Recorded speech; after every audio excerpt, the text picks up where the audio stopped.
Step into realms where the heart takes flight, where strategy meets the edge of night. The Dungeons, Dragons, and Psychology Podcast. Prepare your mind. Now be our guest.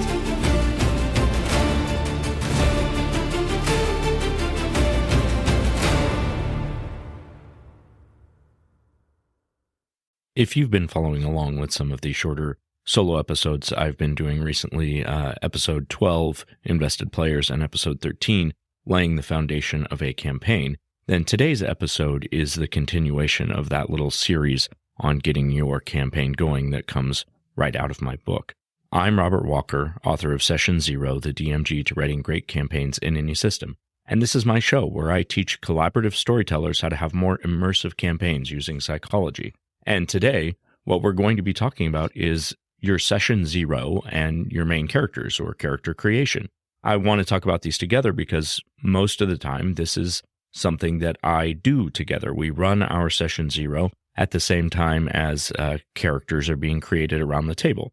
So there's a really good opportunity to understand what the rules are your character's going to be created under, and then you get along to creating that character and developing a backstory. Very important things. So you've set the stage by laying your foundations. You know what your big problem is. You know what your humble beginnings are going to be for your characters.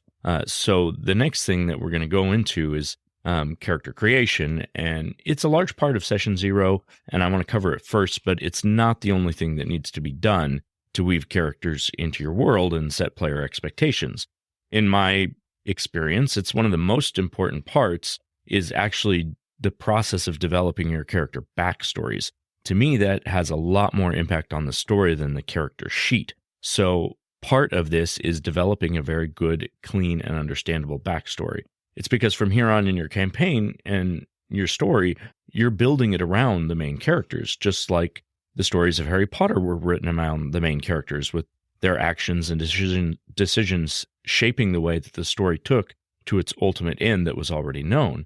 A story without characters is just an empty setting, a backdrop, but characters can be moved beyond the scope of a single story. Therefore, I want you to understand your main characters before you create that roadmap of how they're going to get from your point A to your point Z that you've already identified. So the first part I want to talk about is filling out those character sheets.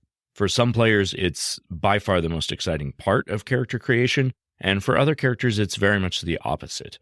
I tend to find that those who prefer a creation process that allows for absolute equity, and then there's those that prefer the roll of the dice. There's kind of these two different types of character creation preferences. Methods that provide equity would be using like a point-based stat method or a stat array.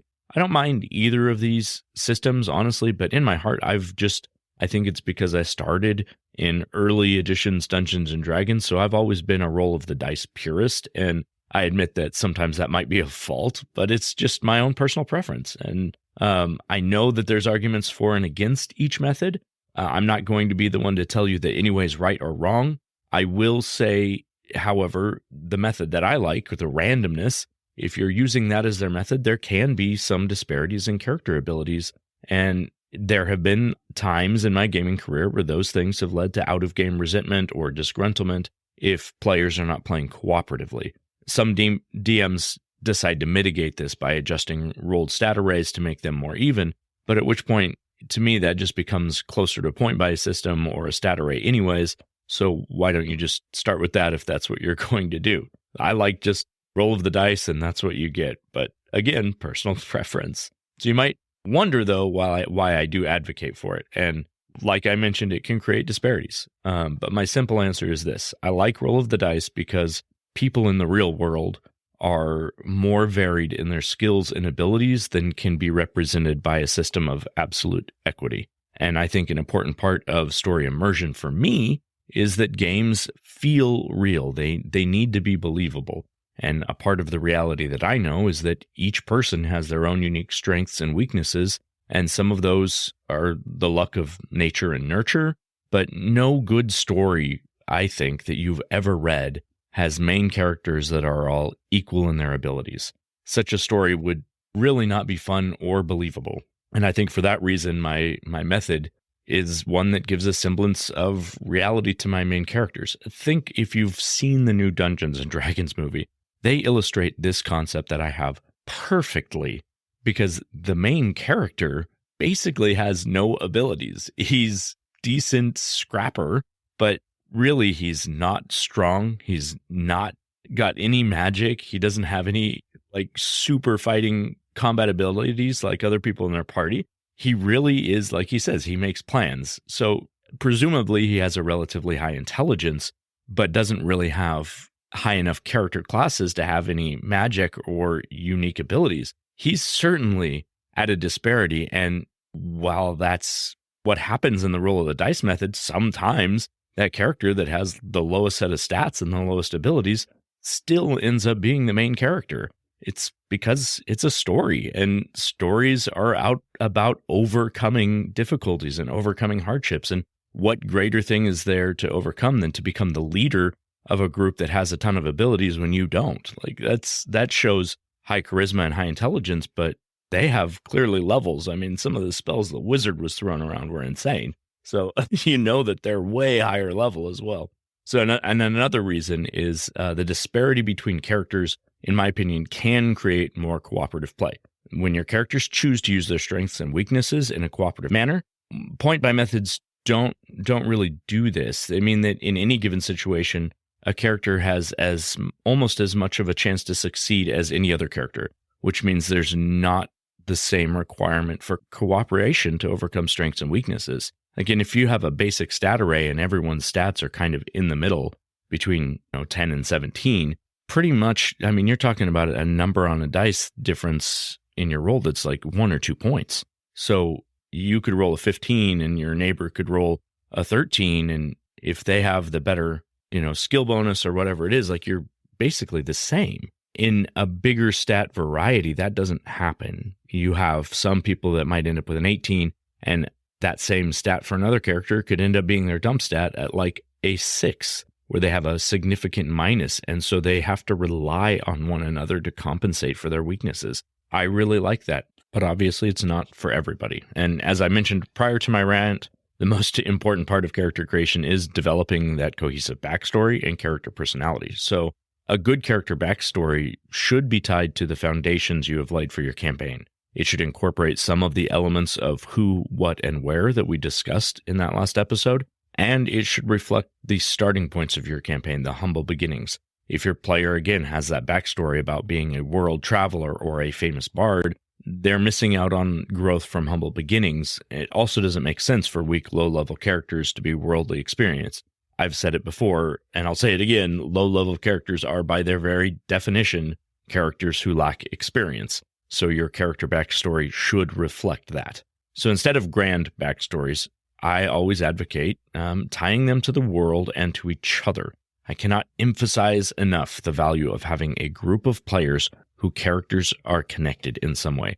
It's unity of purpose that's just built in from the beginning of the game, and it will drastically improve your players' investment in each other's characters. Before even starting the first scene, they will have a connection that means they are important to one another and they want to see each other's goals succeed. It also, I think, from my experience, keeps a lot of the randomness and chaos that a character who has no ties to the party can have, because they don't have to worry about the way that the other characters feel.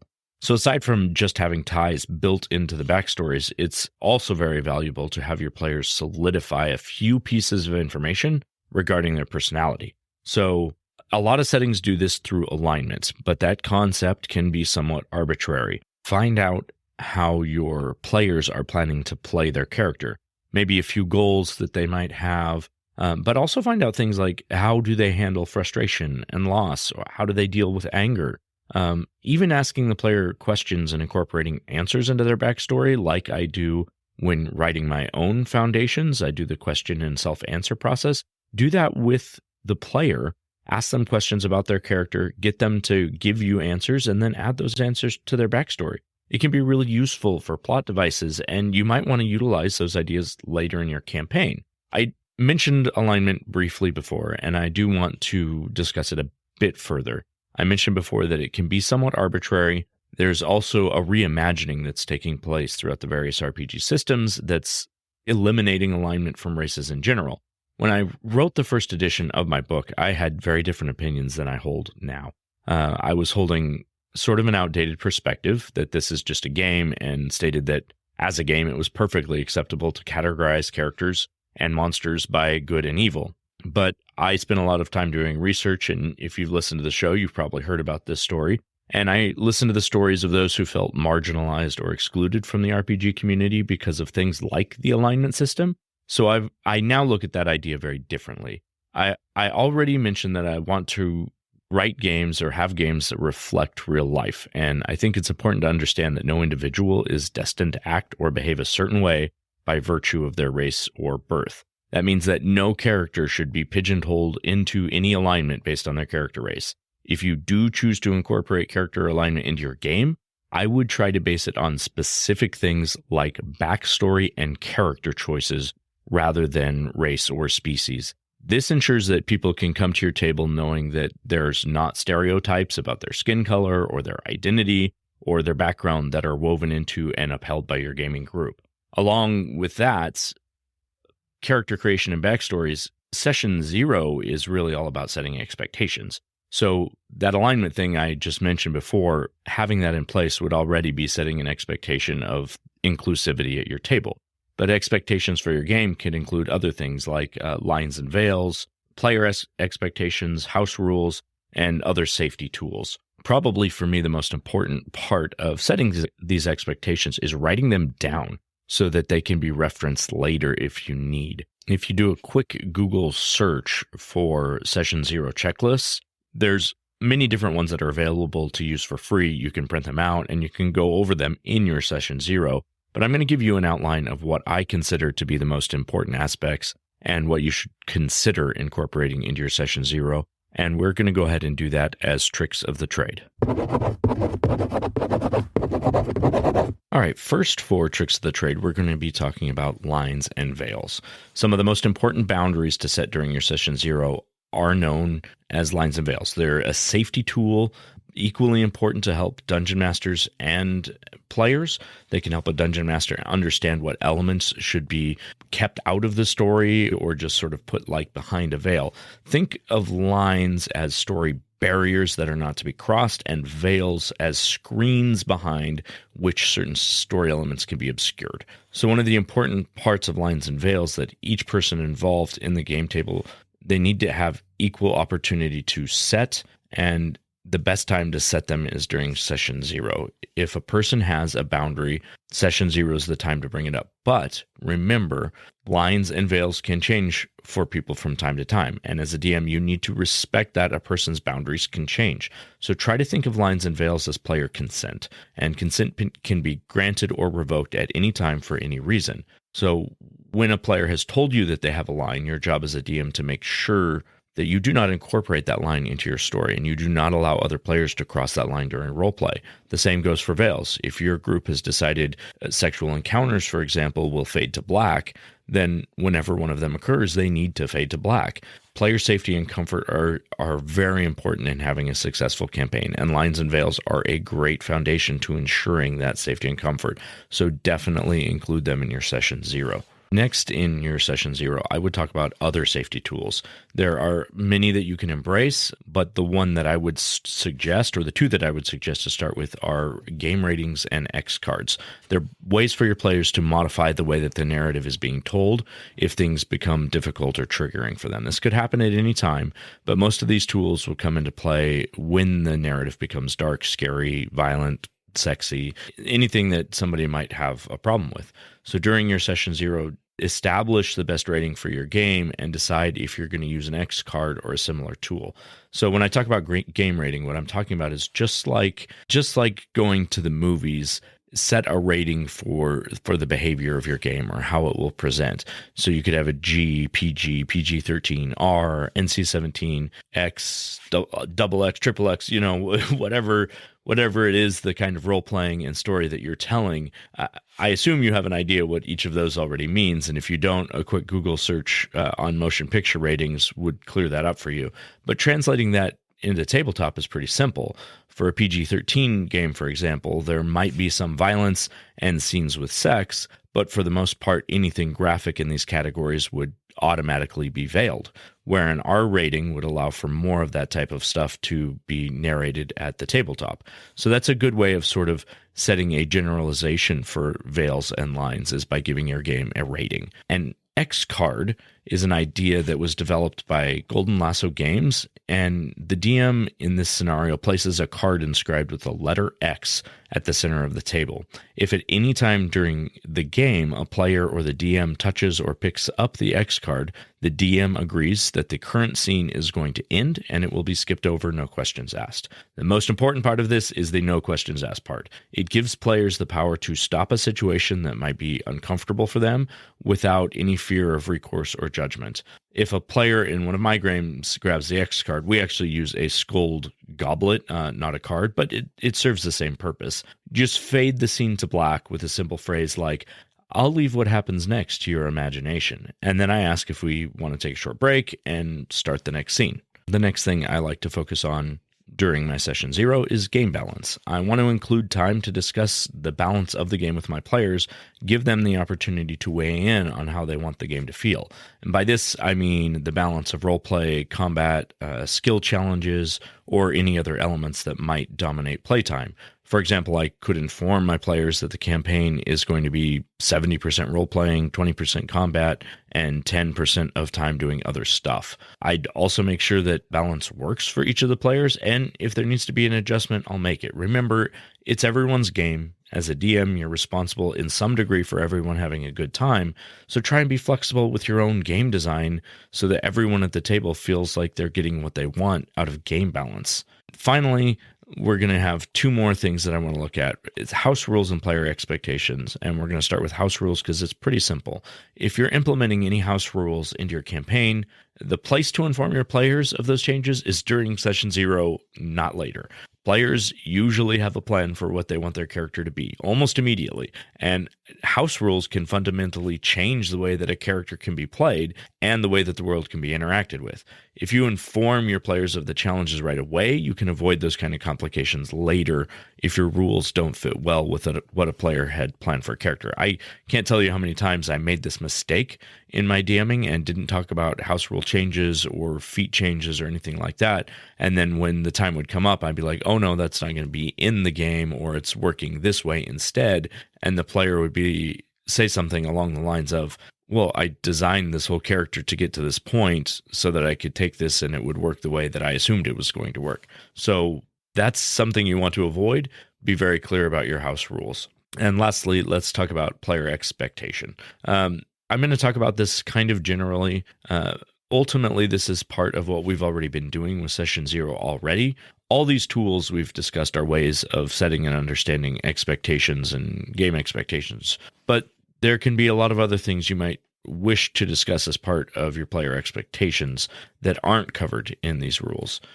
For example, what does the group do when a player's not going to be at the game? Does the DM play their character, or does their character shift off screen where they can't be killed or hurt, but they don't get to add any benefit to the party? So things like that. Do they just have a designated person who's going to play their character if they're absent? That can be a workable solution. Another thing you might want to discuss is whether you allow your players to drink or smoke at your table, or how many players need to be absent from a game before you cancel the session. What about how are people supposed to act during the game? Do they have to act in character all the time? Is there going to be literal taking of every word that they say as a word that their character said? Like if they make a sarcastic remark, is it treated as an out-of-character joke or an in-character statement?